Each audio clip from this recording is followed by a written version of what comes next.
Shalom, kita jumpa kembali dalam Renungan Gosyen Mata.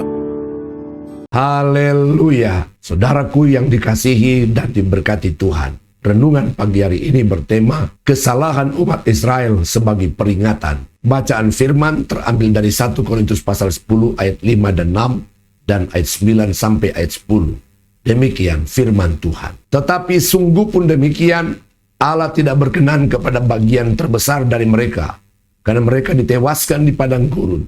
Semuanya ini telah terjadi sebagai contoh bagi kita untuk memperingatkan kita supaya jangan kita menginginkan hal-hal yang jahat seperti yang telah mereka perbuat. Dan janganlah kita mencobai Tuhan seperti yang dilakukan oleh beberapa orang dari mereka, sehingga mereka mati dipagut ular.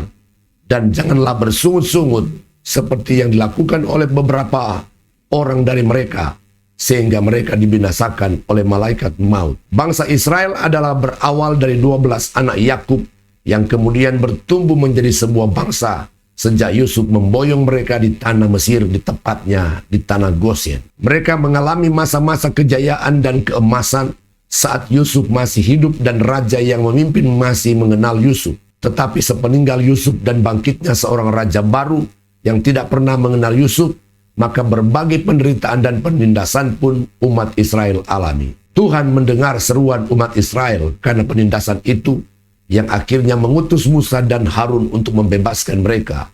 Berbagai tulah dan hukuman Tuhan datangkan atas Mesir sampai kematian semua anak sulung demi membebaskan umat Israel. Dengan tangan yang kuat, dengan terjadinya berbagai keajaiban, maka umat Israel pun dibebaskan dan menuju tanah Kanaan sebagai tanah perjanjian yang berlimpah susu dan madu. Di depan mata mereka, mereka melihat dan mengalami berbagai mujizat. Mereka luput dari kematian anak sulung. Orang Mesir digerakkan Tuhan untuk menyerahkan segala logam mulia yang mereka minta. Berjalan di tengah laut Teberau yang terbelah. Adanya tiang api menyertai di malam hari dan tiang awan di siang hari. Dan banyak lagi mujizat yang lain. Tetapi mereka mencobai Tuhan dengan bersungut-sungut kepada Musa dan Harun dan kepada Tuhan. Akhirnya Tuhan pun murka dan membinasakan mereka di padang gurun, sehingga sebagian besar tidak masuk tanah perjanjian. Saudaraku yang terkasih di dalam Yesus,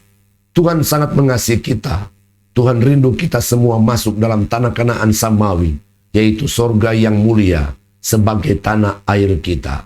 Dan karena itu, kesalahan dan kegagalan umat Israel menjadi peringatan supaya kita tidak melakukan kesalahan dan kebodohan yang sama.